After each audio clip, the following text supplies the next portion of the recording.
Selanjutnya kita masuk ke sesi tanya jawab. Tapi sebelumnya saya persilakan kepada Dr. Sudirman, Dr. Arif, dan Pak Suradi untuk bergabung kembali di dalam webinar kita kali ini. Oke, baik. Ini sudah ada beberapa pertanyaan di kolom Q&A. Mungkin pertanyaan dari Ibu Elisa Yuliasari, saya bacakan saja. Izin bertanya, Dok, sudah adakah hukuman yang tegas karena di tempat kerja sendiri nakes banyak yang lalai memakai APD? Kepala juga tidak tegas, yang ditakutkan kami yang kontak langsung dengan pasien dan non-pasien yang mungkin terpapar nantinya. Terima kasih sebelumnya, Dok. Mungkin ini bisa ketiga materi mengenai bagaimana hukumnya pada petugas-petugas yang tidak patuh dengan menggunakan APD. Mungkin ada masukannya dari Dr. Sudirman, Dr. Arif, dan Pak Suradi.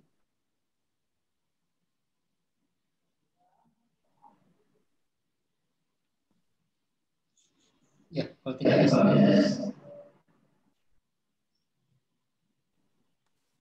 Silakan.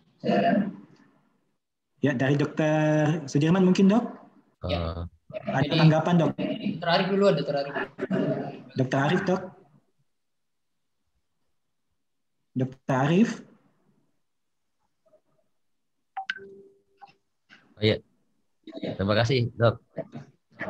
Ya, tadi kan aturan dasarnya itu kan sebenarnya kalau yang pernah saya baca ya, setelah diskusi, itu kan aturan tentang KM peraturan menteri itu yang terkait dengan pelaksanaan protokol kesehatan itu dijelaskan banyak banget, mulai bagaimana di rumah sakit, bagaimana di tempat umum, bagaimana kayak seperti itu. Itu sudah ada sebenarnya. Nah, kemudian itu yang diterjemahkan oleh pemerintah setempat. Dan itu memang berbeda-beda saya lihat ya.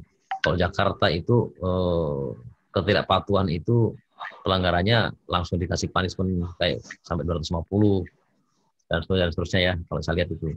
Tapi sepertinya itu tidak berlaku di Makassar juga ya.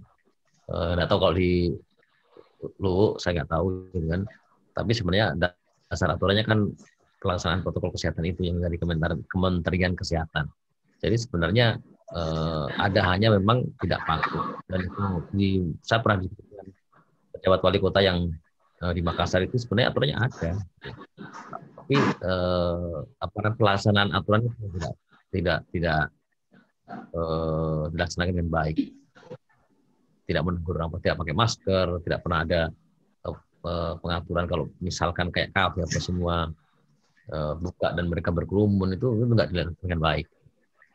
Itu ya jawaban saya sih. Mungkin Dr. Sudirman bisa menambahkan. Ya, baik, terima kasih, Dok. Ya.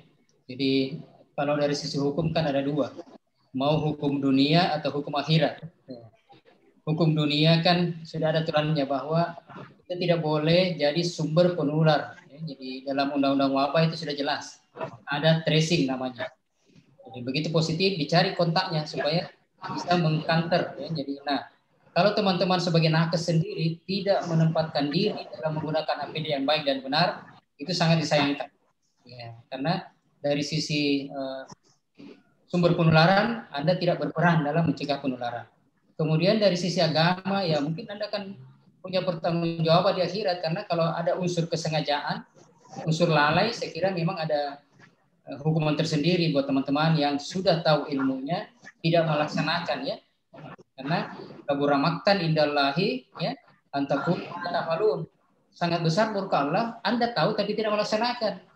Ya, jadi mungkin itu yang kalau menurut saya, jadi ingatkan saja, dan kalau bisa tadi kan saya ngomong sebelum kerja dalam wabah itu safety petugas hal yang utama. Bukan hanya itu pasien, safety petugas. Anda menolong, kalau Anda tidak safety jangan menolong. Anda tidak pakai APD yang baik dan benar, jangan menolong, karena sama saja kalau Anda mencederai diri sendiri. Begitu itu pendapat saya. Mungkin dari Pak Suradi ada tanggapan? Ya, terima kasih, Dok.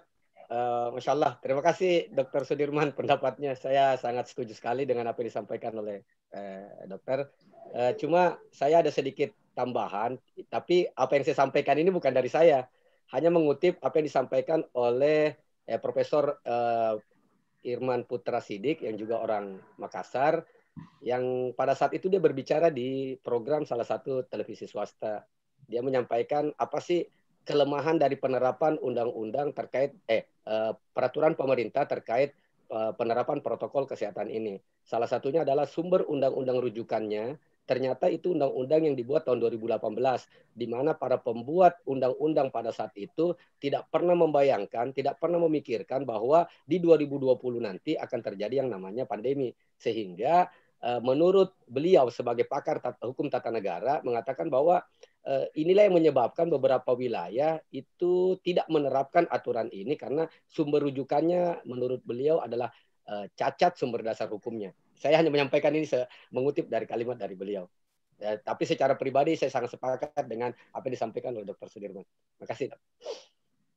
Ya, baik, kepada kesemuanya harusnya sudah tidak terjadi demikian ya, karena saat ini justru malah biasanya rumah sakit yang kewalahan untuk menyediakan APD. Kalau kita tidak menggunakan APD, ya justru kita yang keterlaluan. Mungkin kita lanjut ke pertanyaan berikutnya. Mungkin ini ke Dr. Arif dari Ibu Hasmiati Anita. Izin bertanya, Dok, mengapa pada pemeriksaan RT-PCR seseorang bisa berbeda hasil dari laboratorium A dan laboratorium B? Ada yang positif dan ada yang negatif. Mohon penjelasannya, Dok. Oke, terima kasih. Jadi ini pertanyaan yang sering ditanyakan ya, baik ke pasien, oleh pasien ataupun oleh banyak orang ya. Artinya, kenapa bisa ada hasil yang berbeda gitu ya. Lab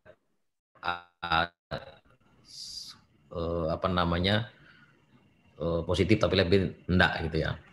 Satu, kalau kita lihat prosesnya PCR itu kan, kita lihat dari cara pengambilan sampel juga ya. Orang berbeda bisa saja mungkin cara pengambilan berbeda dan bisa saja itu tentu saja ada namanya kesalahan teknis ya yang itu, tapi ada juga memang karena memang viral load-nya yang memang belum banyak gitu ya, jadi belum terdeteksi PCR. Kalau kita bicara fisiologisnya, maka lab A, lab B diambil dalam waktu yang berbeda, satunya negatif, satunya positif. Itu bisa jadi karena memang viral load-nya pada saat diambil si A belum ada, ternyata besoknya diambil si B sudah ada. Makanya kalau kita lihat guideline pertama sekali COVID dulu, itu kita mendiagnosis COVID itu kalau memang gejalanya ada, kontaknya ada, kemudian kita swab negatif, maka kita swab berikutnya. Maka pasien-pasien di awal pandemi dulu itu 2 kali swab awal kalau memang dia memang masuk kategori memang kontak erat ya, atau dalam perjalanan, apalagi lebih-lebih ada gejala ya. Begitu kita swab awal negatif, maka kita swab berikutnya lagi, dan beberapa pasien banyak ya menunjukkan bahwa swab berikutnya adalah positif padahal swab awalnya negatif ya. Tapi kalau misalkan kita bicara tentang error gitu ya, maka bisa terjadi di human error, bisa terjadi di reagent error ya, atau device atau alat atau reagentnya yang error. Human error ya tadi, kalau misalkan pasiennya kan tidak semua kooperatif di swab gitu kan, kadang-kadang baru masuk sedikit aja pasien sudah menolak, kemudian menggunakan dakron yang berbeda ya, alat swab yang berbeda. Jadi ada memang yang bagus tipis, ada juga yang enggak gitu kan. Yang hal seperti itu yang mungkin bisa membuat hasil berbeda. Kemudian begitu masuk packaging gitu kan, pernah kita mengulang sampel itu pernah. Kenapa? Itu karena terkontaminasi. Rupanya ada salah yang mempackage itu, dia tidak mengisolasi satu-satu sampelnya, jadi akhirnya sampel positif semua ya, dan dengan beberapa nilai CT yang mirip-mirip, jadi akhirnya kita simpulkan waktu itu terkontaminasi, kita swab ulang dan hasilnya ada yang positif ada yang negatif ya, seperti itu. Bahkan ada yang inkonklusif ya, inkonklusif kita bisa tentukan bagaimana nilai ini kan tergantung dari CT ya, cycle time namanya. Cycle time itu seberapa cepat terfluoresensi itu konsentrasi virusnya ketika dilakukan multiply ya atau real time PCR. PCR itu ada di amplifikasi DNA atau RNA dari virusnya. Jadi banyak hal yang bisa memang ini, makanya prosedur-prosedur yang dulu pada saat ini kan ada yang dulu masih, sekarang sudah otomatik ekstraksi. Jadi sebelum kita nilai DNA RNA-nya itu nanti proses ekstraksi. Nah, dari proses-proses itulah yang ada kemungkinan human error-nya sehingga bisa memberikan hasil yang negatif atau kalau well verified gitu ya. Kalau laboratorium well verified maka hasil yang melakukan itu pasti akan ulang. Ya. Jangankan di lab yang berbeda, itu tadi di satu lab yang sama pun bisa memberikan hasil yang sebelumnya negatif kemudian positif. Nah, kemudian yang berikutnya adalah standar yang digunakan, ya standar reagen ya istilahnya digunakan itu juga bisa memberikan hasil yang ya ada harga ada rupa gitu ya, macam-macam kan ada ininya istilahnya ada pabrik brandnya ya masing-masing untuk mendeteksi itu. Jadi banyak hal dan itu ya, memang kita harus komunikasi ya, makanya lab yang baik gitu ya, lab yang baik itu dia akan komunikasi dengan klinisinya.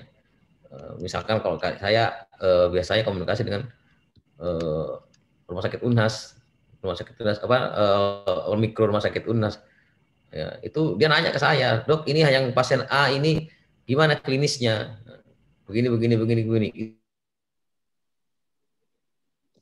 pada istilahnya lab-lab yang hasilnya borderline, cut off PCR itu 40, tapi ada nilai-nilai abu-abu yang memang antara 37 ya, sekarang 35 tergantung reagennya. Ini sekali tergantung reagennya ya. Itu yang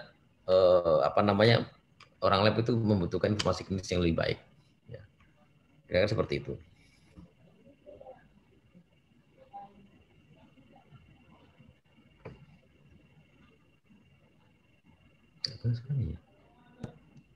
Mungkin dari Dr. Sudirman mau menambahkan, dok? Iya, jadi kalau dari sisi saya sih, kenapa masih ada perbedaan lab ya? Karena memang pertama itu beda waktu pengambilan. Jadi kalau mau membandingkan sesuatu, variabelnya harus sama-sama waktunya diambil. Masalahnya kan ada yang hari ini diambil, ada yang esok harinya diambil. Jadi ada beberapa faktor yang menyebabkan perbedaan hasil. Yang pertama dari sisi manusia. Ya tadi saya jelaskan Dr. Arif. Ya, dari sisi petugasnya itu berbeda. Ada yang pakai perasaan, ada yang tidak pakai perasaan. Kalau yang pakai perasaan baru masuk sedikit, pasiennya mengeluh sakit, maka dicabut. Kalau tidak pakai perasaan, tidak apa-apa, ini akan masuk maksimal. Ya. Kemudian dari sisi metode, ada metode yang sistem kerjanya itu ada yang 2 kali, 3 kali langkah, ada yang hanya 2 kali, jadi itu sangat berbeda. Ya. Dari sisi mesin juga berbeda.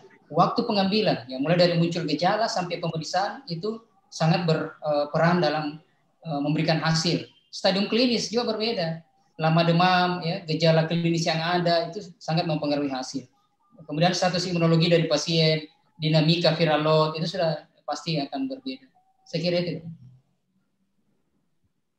Oke, makasih dok. Ya, terus dok, mungkin pertanyaan lanjutan dari ini, misalnya karena beberapa kasus juga kami di Belopa itu pemeriksaan swab pertama itu sudah positif, tapi memang pasiennya tanpa gejala. Sepertinya pasiennya tidak menerima hasilnya ya, jadi dia ke laboratorium lain dan ternyata hasilnya negatif. Nah, kira-kira untuk pada pasien seperti itu tindakan kita gimana ya dok? Maksudnya apakah tetap mengajukan isolasi mandiri kah atau bagaimana dok? Mungkin untuk dokter ya.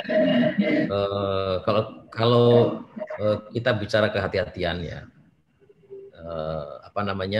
yang pertama ya sebenarnya kita berkomunikasi dengan labnya, itu yang penting ya. Kedua-dua lab itu harus kita komunikasi karena itu bisa saja tadi mereka itu menggunakan regen yang ya kan. Kemudian ya kalau untuk kehati-hatian ya, artinya kalau kita sudah konfirmasi kemudian untuk kehati-hatian, maka sebenarnya kita ambil ya sebenarnya positif ya, positif. Jadi tetap pasien seharusnya melakukan isolasi karena ya itu tadi ya. Jangan sampai kita mengambil yang negatif karena ini kan masalah pandemik dan punya potensi menularkan misalkan, dan kemudian harus hati-hati juga karena pasien itu sering tidak jujur ya, sering tidak jujur. Dia tahu kalau misalkan gejalanya COVID itu begini, dia datang ke dokter. Saya ya kayak tadi pagi saya praktek, ada berapa pasien kalau ditanya ada gejala, Bu? Tidak ada, Dok. Oh, enggak ada. Oke. Kenapa batuk? Itu batuk, Bu, gitu kan. Iya, Dok, batuk. Ya itu namanya gejala, gitu ya. Itu namanya gejala, Bu. Akhirnya iya, Dok, ini sudah berapa kali batuk ya. Jadi kadang-kadang memang kita sebagai dokter itu harus pintar-pintar juga bertanya baik-baik pasien, gitu kan. Apakah memang benar-benar tidak ada gejala atau memang ada gejala? Karena sama juga kan misalkan riwayat merokok, begitu juga. Mbak merokok? Tidak, gitu ya. Padahal kemarin masih merokok, sekarang tidak, gitu. Itu pintar-pintarnya pasien menjawab pertanyaan juga sebenarnya, ya. Banyak sekali pasien begitu. Pak pernah merokok tidak? Enggak, Pak. Enggak pernah merokok? Tidak pernah, Pak. Nanti padahal jelas-jelas dari sisikan dari misalnya itu jelas-jelas kalau kita yang sering melihat foto terakhir apa semua kita bisa ini ya. Sampai kadang-kadang pertanyaan kita, Pak, kira-kira 5, 10 atau waktu muda dulu atau pernah merokok enggak? Akhirnya oh ya pernah, Dok, tapi saya sudah berhenti 10 tahun yang lalu. 10 tahun yang lalu sekarang usia 67, berarti kan baru 57 berhenti. Nah, gitu ya. Itu kita verifikasi semua hal. Kalau ternyata memang hasilnya memang berbeda, kalau saya lebih berhati-hati, saya akan memperlakukan dia sebagai yang positif. Kalaupun perusahaan isolasi, silakan isolasi mandiri di mana, dan kita treatment dan kemudian suruh istirahat untuk isolasi. Itu lebih baik daripada kita biarkan dia karena kalau ini gini, kalau pasien ngeyel, biasanya pasien tidak patuh. Nah, itu. Kalau pasien itu men-swab ke sana, pergi kemana, itu biasanya pasien ini tidak patuh dan biasanya pasien itu memang istilahnya tidak taat azas biasanya pasien seperti itu. Karena dia ada kepentingan tertentu. Biasanya begitu. Ya. Itu pengalaman saya itu begitu. Ya. Terima kasih banyak Dr. Arif. Kita lanjut ke pertanyaan yang berikutnya dari Dr. Ika Hudayani kepada Dr. Sudi dan Dr. Arif. Assalamualaikum, mohon izin bertanya kepada Dr. Arif dan Dr. Sudirman. Yang pertama, apakah bila sudah terinfeksi COVID-19 masih ada tempatnya pemberian imunomodulator? Terus yang kedua, merek vaksin apa yang direkomendasikan? Mengingat nakes rencana yang pertama kali diwajibkan untuk divaksin. Dan yang ketiga, jenis antiviral yang aman untuk ibu hamil. Mungkin kepada Dr. Arif dulu. Ya, terima kasih.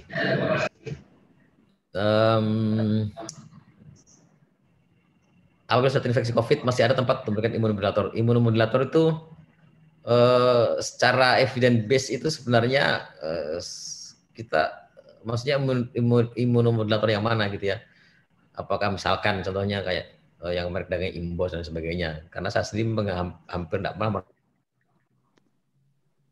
Kemudian tidak pernah kayak saya pakai Imbos dan lain sebagainya gitu ya untuk pasien-pasien COVID ya.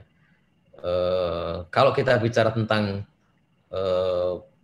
meningkatkan IgG gitu ya, seperti dengan intravena imunoglobulin, ya itu memang ada trialnya gitu ya. Trial seperti yang saya sampaikan di slide tadi, beberapa pasien di Cina dan juga beberapa trial di berbagai literatur itu mengatakan itu ada bermakna untuk meningkatkan IgG pasien untuk melawan COVID gitu ya.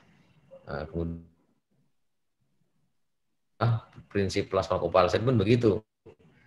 Jadi pasien dengan post infeksi yang IgG-nya bagus, IgG-nya memenuhi syarat, kemudian itu diinjek untuk sebagai memori untuk melawan COVID yang sedang berlangsung itu juga masih trial ya, belum ada yang definitif. Tapi kalau imunomodulator yang Imbos dan sebagainya itu saya pribadi tidak pernah mempersiapkan itu, gitu ya.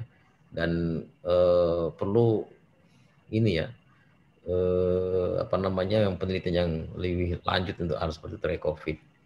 Merek vaksin. Kalau merek vaksin nih tergantung dari pemerintah, dia proyeknya yang mana yang goal gitu kan.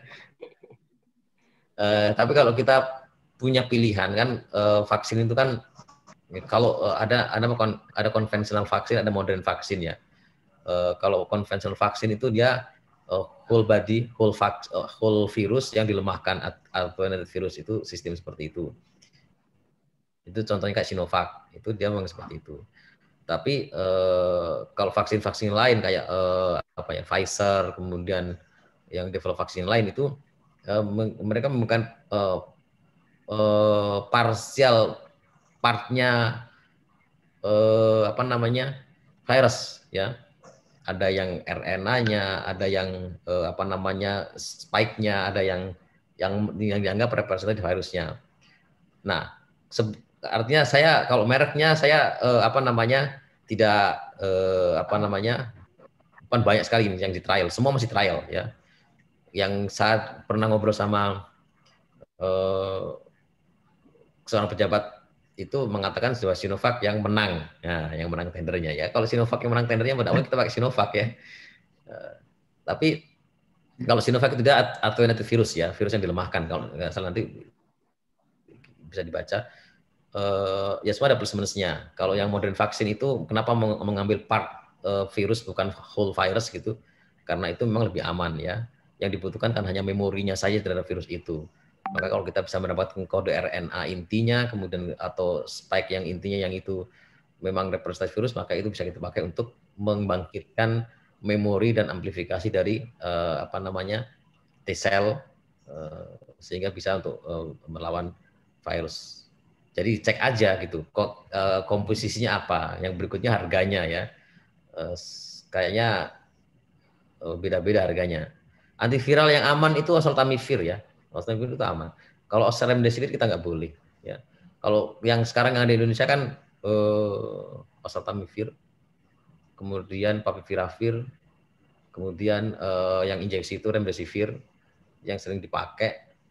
Kalau yang paling gampang dicari ya memang oseltamivir, dan itu sih aman.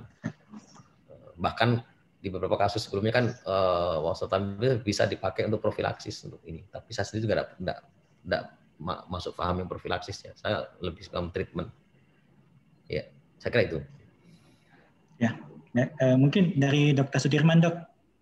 Ya, jadi imunomodulator ya. Jadi memang benar ya, kami juga belum ada bukti klinis. Ya, jadi saya lihat ini treatment COVID itu seperti Indonesian Idol.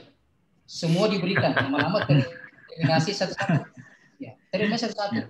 Kan memang belum ada terapi definitif. Artinya air rebusan rumput pun sebenarnya kalau Anda yakin sembuh itu pasien COVID. Ya, karena di kami dari sisi infeksi akut, semua infeksi virus akut itu self-limiting disease.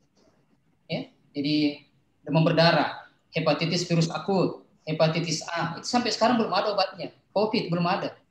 Jadi COVID-19 penyebabnya itu SARS corona versi 2. Ya, jadi dari sisi kami ya, belum ada sih tempat imunomodulator. Yang jelas kalau dia mau tingkatkan imun, istirahat yang cukup, berjemur ya. Ya, tadi sudah ada peranan vitamin D, yang makan yang cukup, makan bergizi, sekira protein tinggi ya silahkan. Ya, kalau vaksin juga ya itu. Saya tidak bisa ngomong apa yang rekomendasikan karena pemerintah yang siapkan. Kalau kita yang siapkan tentu kan kita memilih vaksin yang efeknya bisa 2 tahun melindungi.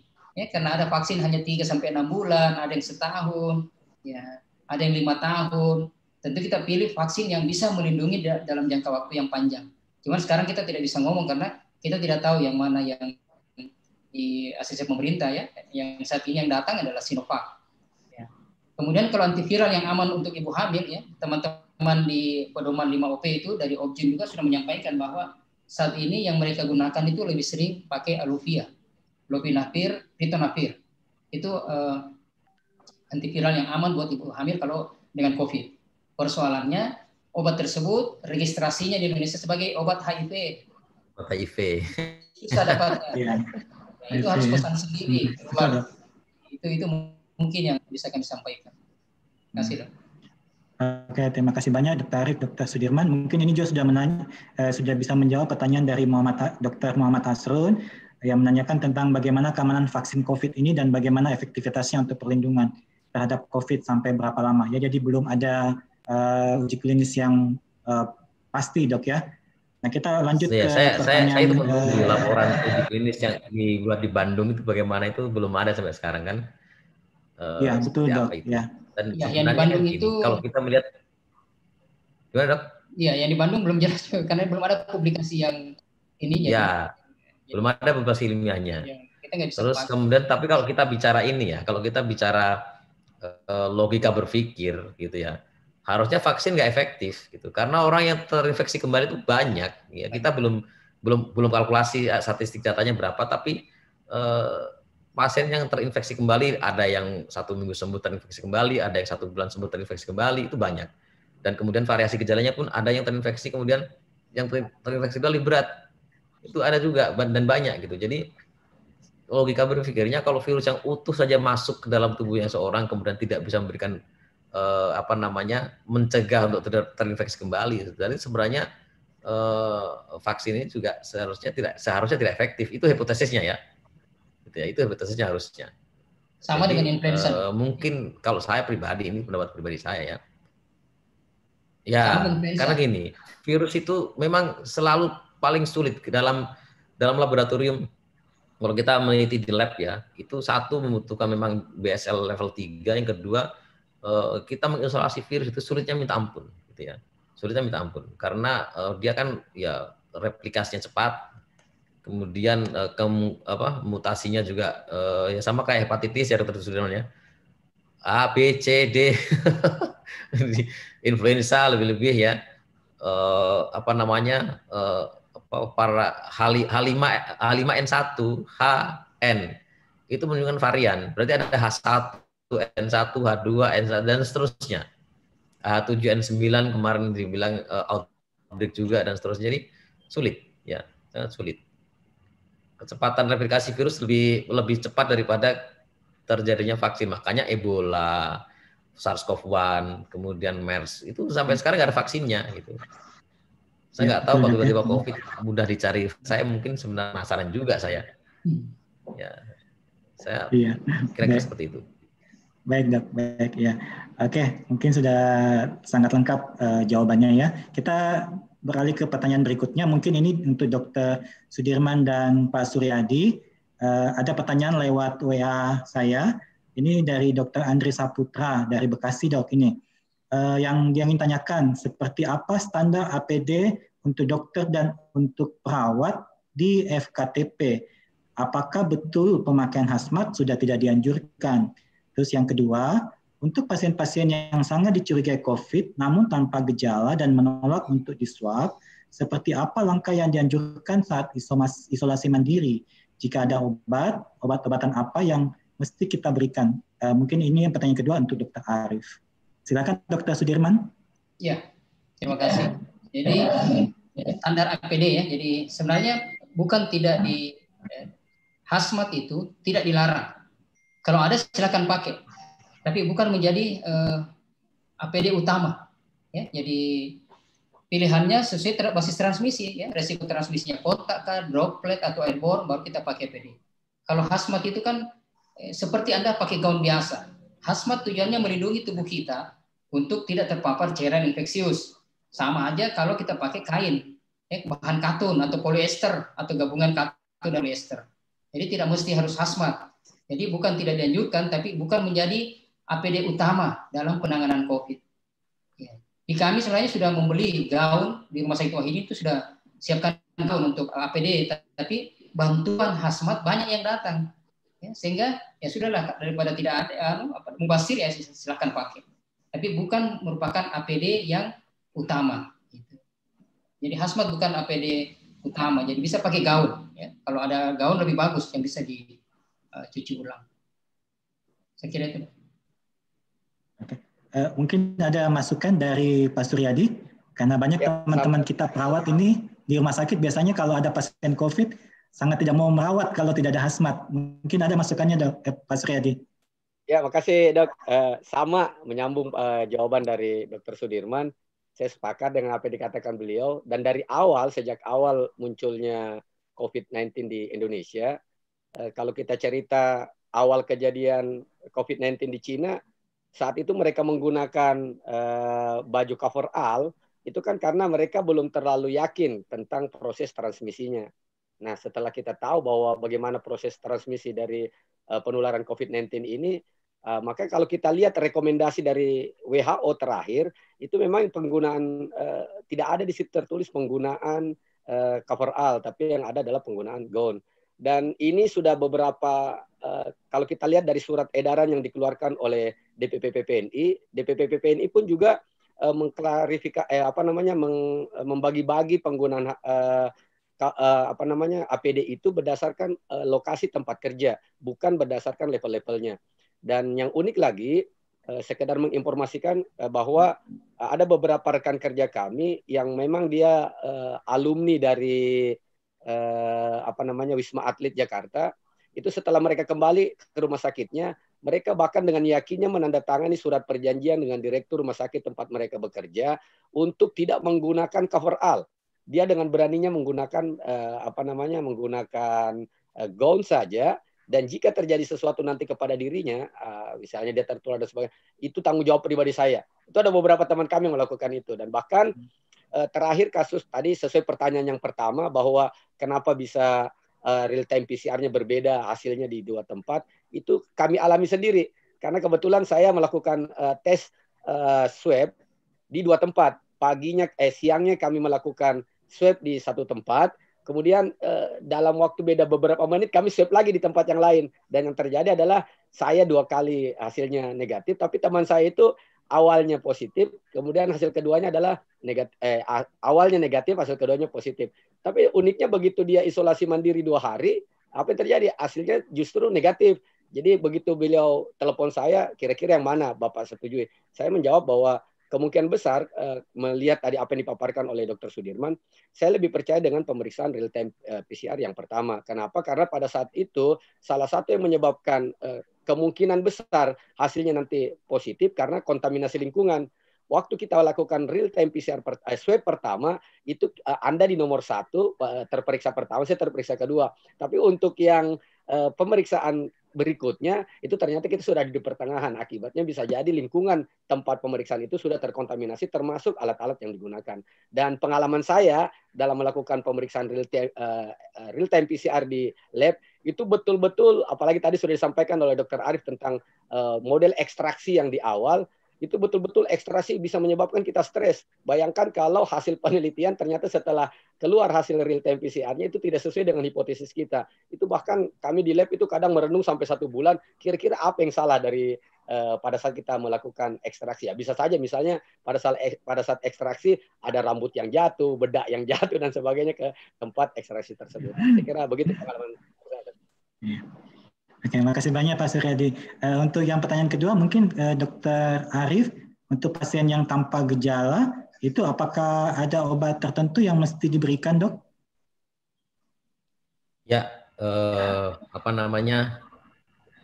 kalau pasien tanpa gejala, apa yang harus dilakukan tadi gitu ya? Apa yang mesti dilakukan gitu ya? Tetap isolasi, betul, isolasi mandiri, ya boleh. Tapi isolasi kita harus sampaikan juga ke pasiennya. Isolasi itu harus seperti apa? Karena saya punya beberapa pasien begitu, saya bilang isolasi di rumah, Dok bisa isolasi di rumah boleh, ya kan? Tapi begitu isolasi di rumah itu di rumah, ya kan? Tapi kumpul-kumpul juga dengan keluarganya, ya kan? Isolasi itu. Yang penting dia tidak keluar rumah, namanya isolasi di rumah, gitu kan? Ya kan? Ya, nah begitu berikutnya datang anaknya yang bergejala, ya. Saya pernah diawali dengan pasien OTG, pasien tanpa gejala, ya kan. Waktu itu satu keluarga isinya 9. Terus katanya isolasi mandiri, 2-3 lantai rumahnya dan seterusnya, oke gitu kan. Tapi ternyata masih kontak satu sama lainnya. Berikutnya begitu kita treatment dan sudah negatif, berikutnya ternyata salah satu anaknya bergejala. Kita swab positif. Kemudian kita swab anggota keluarga yang lain ternyata sebagian besar positif ya. Jadi ternyata terjadi transmisi di rumah itu sampai akhirnya benar-benar bersih pasien sekeluarga itu hampir 2 bulan lebih ya, karena begitu ternyata tidak patuh dalam melakukan isolasi gitu ya.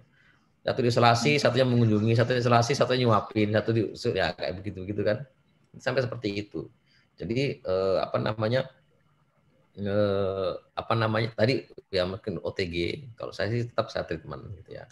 Kalau memang kita kasih antivirus kita kasih, kemudian kan itu masuk ke gejala ringan ya, kemudian vitamin C atau terapi-terapi yang lain gitu ya, itu tetap kita kasih. Termasuk kayak ini kan terkait kayak swab control ya. Kalau swab control kan sekarang tidak lagi direkomendasikan. Kalau kita punya fasilitas swab dan itu hasilnya cepat, kalau saya sih tetap kita pakai gitu ya. Ya tentu saja kepentingan studi juga. Sebenarnya kita itu kan hasil-hasil kan bisa berbeda. Di beberapa negara juga hasil berbeda. Ada yang kan ada yang hari kesekian gitu ya. Baru ada juga jurnal mengatakan hari ke-9. Artinya di beberapa negara itu menunjukkan hasil berbeda. Nah di Indonesia sendiri seperti apa gitu ya. Kita ingat bahwa rasio swab kita itu sangat kecil gitu loh. Kita tidak benar-benar tidak melakukan tracing dan testing dengan baik. Saya tahu angka terakhir, tapi sekitar 20 ribuan per 1 juta penduduk. Artinya banyak penularan yang terjadi, gitu ya. Yang kita tidak tahu dari mana ke mana. Banyak orang mungkin yang positif yang berkeliaran. Ya. Jadi kita melakukan swab itu bukan hanya untuk istilahnya. Satu itu, yang kedua ada reinfeksi. Ada orang sudah terinfeksi terus kembali. Jadi bisa saja ya pada saat treatment dia ternyata tidak melakukan isolasi mandiri yang baik, ternyata dia terinfeksi kembali dan seterusnya. Jadi itu yang sebenarnya mau dikaji lebih lanjut. Tapi kalau kait lain ya memang sekarang tidak ada swab control, apalagi kalau sulit ya. Gitu. Ya. Baik, makasih banyak Dok. Ini terkait dengan swab control Dok, ini ada pertanyaan dari Dr. Muhammad Syarial, mungkin untuk Dr. Arif ini, apabila seseorang tanpa gejala dan setelah diswab hasilnya positif dan menjalani isolasi selama 10 hari, kebijakan tim gugus COVID itu tidak melakukan swab control. Apakah orang tersebut aman untuk melakukan aktivitas atau bagaimana? Selanjutnya, bagaimana selanjutnya mengingat belum ada alat yang mampu mendeteksi virulensi COVID-19, apakah city value orang yang positif bisa menentukan bahwa potensi penularannya tinggi atau rendah?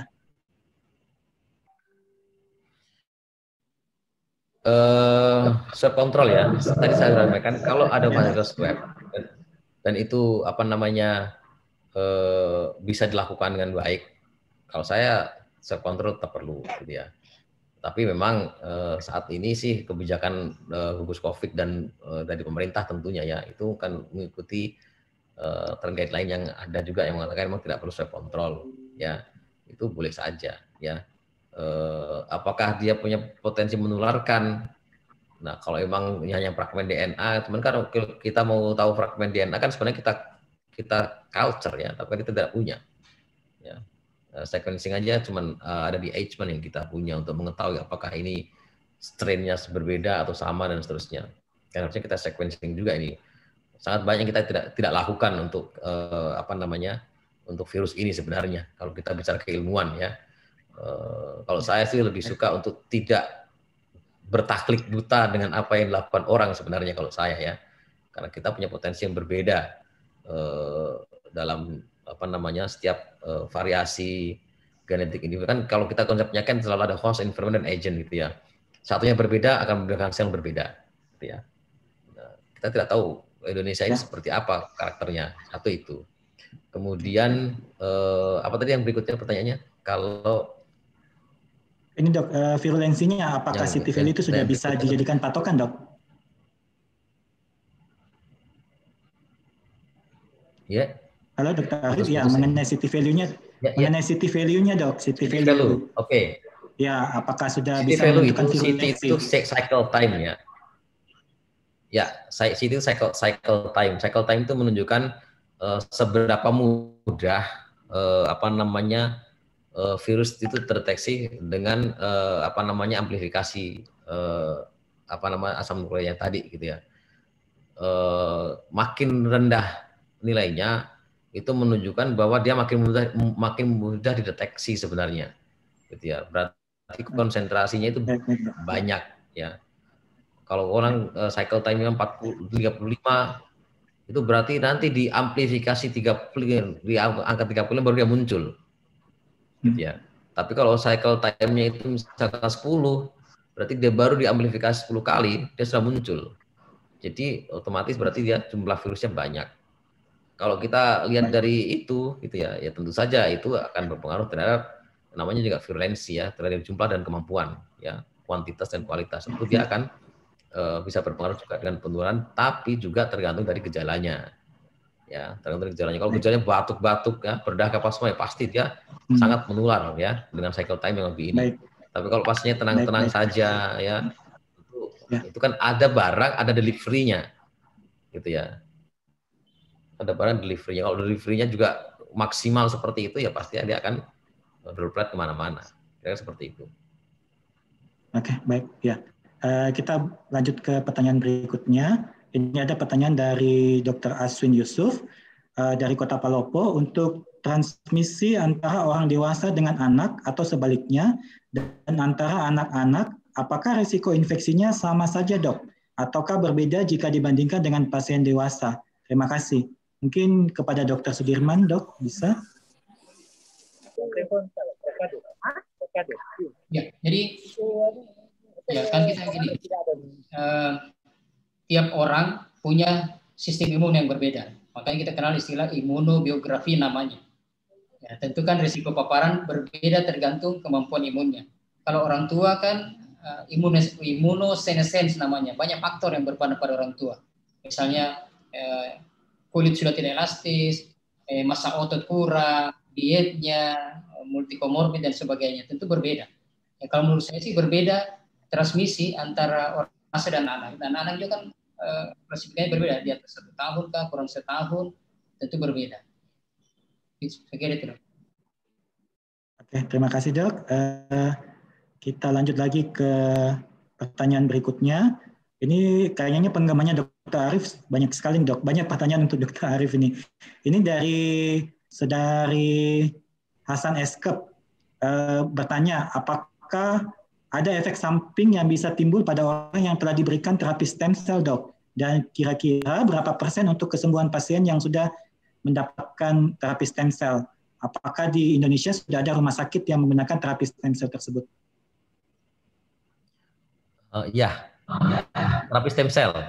Kita bicara terkait apa dulu? Terkait COVID ya. Stem cell terhadap COVID itu juga masih trial. Ya, masih trial, gitu kan, masih belum. Tapi kita berharap bahwa dengan kita kasih stem cell, kita menstimulasi selnya, ya kan, kemudian untuk memodulasi sel T dan seterusnya sehingga respon imunnya menjadi baik. Satu. Yang kedua, progenitor sel atau stem cell ini ya, itu kan tergantung. Bedanya stem cell dengan sel biasa. Kalau stem cell itu dia bisa berdiferensiasi dan bisa istilahnya replikasi ya, dan diferensiasi. Diferensiasi dia bisa menjadi sel yang lain. Dia bisa menjadi dirinya sendiri, ya, duplikasi menjadi dirinya sendiri, tapi dia juga bisa berdiferensiasi menjadi sel yang lain. Ya. Nah, bagaimana efek sampingnya? Tergantung. Ya, ada makin tergantung dari pluripotensi sel tersebut, ya. Makin multipoten, makin pluripoten, itu sebenarnya efek sampingnya makin banyak karena dia bisa berdiferensiasi menjadi sel apapun. Ya, seperti proses perkembangan individu dari satu sel berkembang menjadi sekian banyak sel, makanya kemudian orang mengatakan embryonic stem cell. Kalau gitu kita injek, maka dia bisa menjadi sel apapun, dan kemungkinan menjadi malignansi berikutnya itu juga akan lebih banyak. Makanya kemudian orang bicara adult stem cell. Kalau adult stem cell itu berarti dia sel yang sebenarnya bisa berdiferensiasi tapi lebih terbatas. Mesenchymal stem cell misalkan. Ya. kemudian adipose stem cell itu apa namanya PRP ya seperti itu. Itu kita apa namanya berharap dia berdiferensiasi ke apa namanya sel yang terbatas yang kita anggap itu yang mau kita perbaiki, gitu ya. Tapi di stem cell sendiri, di COVID sendiri memang itu masih trial ya. Kita belum apa namanya mendapatkan evidence apakah itu bermanfaat atau tidak, gitu ya. Tapi kalau rumah sakit mana yang bisa ini, rumah sakit UNES itu bisa ya. Sudah ditunjuk Kemenkes untuk menjadi, tapi fasilitasnya belum. Kebetulan saya sendiri yang salah satu penanggung jawab di situ, gitu ya, sama Dr. Marhain dan saya sebagai sekretarisnya waktu itu. Dan kita belum jalan karena memang fasilitasnya belum dikembangkan lagi. Nah, kalau yang apa namanya sekarang yang lagi di trial itu ada ya kerjasama dengan salah satu provider stem cell di Indonesia itu ada yang dia memproduksi, kita bisa ini kerjasama itu, tapi harganya mahal ya. Kalau satu sel itu 1 juta harganya. Sorry, satu rupiah satu sel. Satu sel Rp1 harganya, 1,5 kalau nggak salah. Tapi yang kita injek itu paling tidak 100 juta sel. Jadi kalau kita injek 1 juta sel berarti harganya sekitar 120 sampai 150 juta satu kali injeksi. Ya, itu yang harga sebenarnya ya. Itu. Ya, makasih banyak dok. Ya, mungkin ada tambahan dari Dr. Sudirman dok. Tentang apanya? Yang mengenai terapi stem cell dok. Ya pokoknya saya sudah ngomong tadi bahwa apapun terapinya silakan coba karena belum ada terapi definitif. Ya. Yang jelas kami menganut bahwa semua saja ya. itu adalah self limiting disease. Ada pasien yang tidak diterapi sembuh juga, ada yang diterapi juga tidak sembuh. Jadi memang masih dicari. Jadi silakan dicoba. Ya, semua terapi bisa dicoba. Yang penting titik tangkap dan titik kerjanya jelas. Oke, baik dok. Ya, mungkin sebelum bertanya ke pertanyaan berikutnya, saya mungkin kepada MC, apakah kita masih ada waktu, Dr. Ilsi?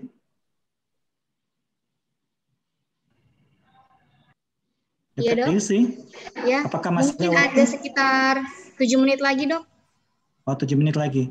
Ya. Kalau gitu saya cari pertanyaan yang bisa untuk ketiga pemateri. Ini ada yang bagus juga dok, ini dari Muhammad Sarwin. Mohon masukan buat kami di FKTP jika ada pasien dengan kasus suspek COVID-19 yang menolak untuk dirujuk ke rumah sakit. Apakah kami bisa menolak untuk merawat pasien tersebut dengan alasan keterbatasan sarana? Dan jika boleh, apakah ada dasar hukum terkait kasus tersebut? Mungkin bagaimana tanggapan dari ketiga pemateri?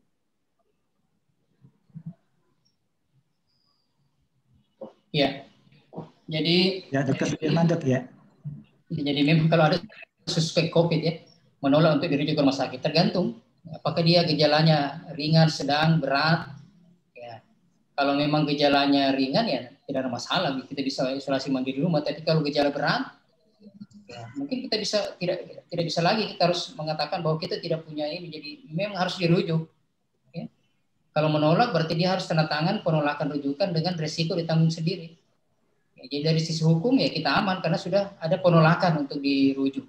Tapi dari sisi transmisi wajib kita sampaikan ke tim gugus bahwa ada pasien kita curiga COVID, Indonesia begini, tidak mau dirujuk. Nanti yang selesaikan secara adat itu tim gugus COVID. Ya, terserah dia mau datang pakai baju pocong, ya silakan. Saya kira itu. Oke ya, mungkin dari Pak Suradi ada tanggapannya dok? Pak Suradi? Ya, sama dengan Dr. Sudirman. Yang bermasalah sekarang kan cuma dari segi stigmanya, ini yang harus kita perbaiki. Jadi barangkali terkhusus tadi yang sering saya tekankan untuk rekan-rekan teman-teman perawat yang bergerak di bagian komunitas, tolong komunikasi, informasi, dan edukasinya selalu disampaikan kepada masyarakat. Kenapa sih mereka perlu diisolasi? Atau kalau misalnya tidak diisolasi, mungkin dalam tanda kutip ada kata-kata lain yang bisa digunakan. Dan bagaimana menghilangkan persepsi ketakutan mereka kepada teman-teman petugas. Supaya ya apa yang sering terjadi selama ini tidak terjadi lah. Saya jujur saja, kalau malam saya ada di Wahidin, melihat datang keluarga yang mengamuk, ingin menjemput mayat dan sebagainya, itu saya ngeri betul melihat. Saya takutnya bukan kepada apa penularannya yang paling utama. Saya takutnya kepada rekan-rekan yang mungkin bisa dapat kekerasan dari warga yang datang tersebut. Saya kira itu saja dari saya. Ya, oke. Ini ada jawaban dari Dr. Amsyar lewat WA untuk pertanyaan tersebut. Bila ada suspek COVID, ya harus dibuktikan bahwa dia bukan COVID dulu. Kalau memang bukan COVID, bisa dirawat di FKTP yang ada fasilitasnya. Tapi kalau memang sudah terkonfirmasi COVID, harus dirujuk ke rumah sakit rujukan COVID sesuai dengan peraturan gubernur. Mungkin itu yang bisa saya sampaikan. Mungkin karena keterbatasan waktu, mungkin dari panelis lain ada yang mau bertanya sebelum saya akhiri sesi tanya jawab ini? Ya, mungkin kalau sudah tidak ada karena sesi tanya jawab kita ini sudah hampir 50 menit dan sudah molor dari waktu yang saya tentukan. Mungkin saya akhiri saja sesi tanya jawab pada sore hari ini. Kami mohon maaf kepada teman-teman peserta yang mungkin pertanyaannya belum sempat dijawab. Mudah-mudahan para pemateri bisa menjawab langsung melalui kolom Q&A, pertanyaan-pertanyaan dari teman-teman dokter dan para medis. Akhir kata, kami mengambil kesimpulan bahwa penanganan COVID-19 yang terutama itu adalah pencegahan terhadap resiko terpapar dengan tetap mematuhi protokol kesehatan, terapi dengan menggunakan antivirus, terutama pada pasien-pasien dengan gejala yang sedang dan berat. Dan penggunaan APD secara rasional harus memperhatikan betul apa, di mana, kapan, siapa, dan mengapa, serta bagaimana, dengan tidak melupakan cara memakai dan melepaskan APD yang benar, dengan mengurangi durasi kontak, memperhatikan ventilasi di tempat kerja, dan tidak lupa dengan melakukan hand hygiene. Mungkin demikianlah kedua sesi pada webinar kita pada sore hari ini. Kepada ketiga pemateri, kami ucapkan sekali lagi terima kasih yang sebesar-besarnya. Jika ada kekurangan selama proses webinar ini berlangsung, mohon dimaafkan. Assalamualaikum warahmatullahi wabarakatuh dan selamat sore. Kami kembalikan acara ke MC. Terima kasih. Baik, terima kasih Dr. Sostro Mulyo SPP Definasium sebagai moderator. Kendali acara saya ambil alih kembali. Dan terima kasih pula kepada seluruh pemateri atas materinya yang sangat-sangat menarik. Saya lagi akan mengucapkan banyak terima kasih. Baiklah, kami akan memberitahukan bahwa sertifikat akan dikirimkan ke email masing-masing peserta sesuai yang didaftarkan pada saat pengisian Google Form. Bersama dengan itu kami akan mengirimkan materi yang ada di panitia. Baiklah, tiba saatnya yang kita tunggu-tunggu, yaitu pengumuman 3 penanya terbaik yang akan mendapatkan door prize dari panitia. Jadi kami akan menampilkan 3 penanya terbaik. Ya.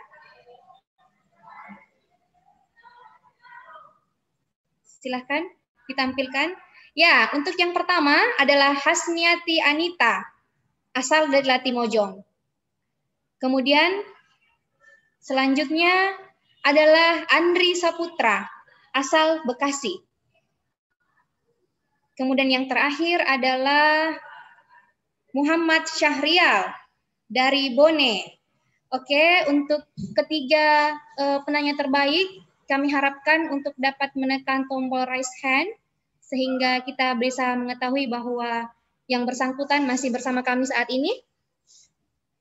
Silahkan kepada teman sejawat yang namanya tercantum sebagai penanya terbaik untuk menekan tombol raise hand. Ya. Apakah sudah?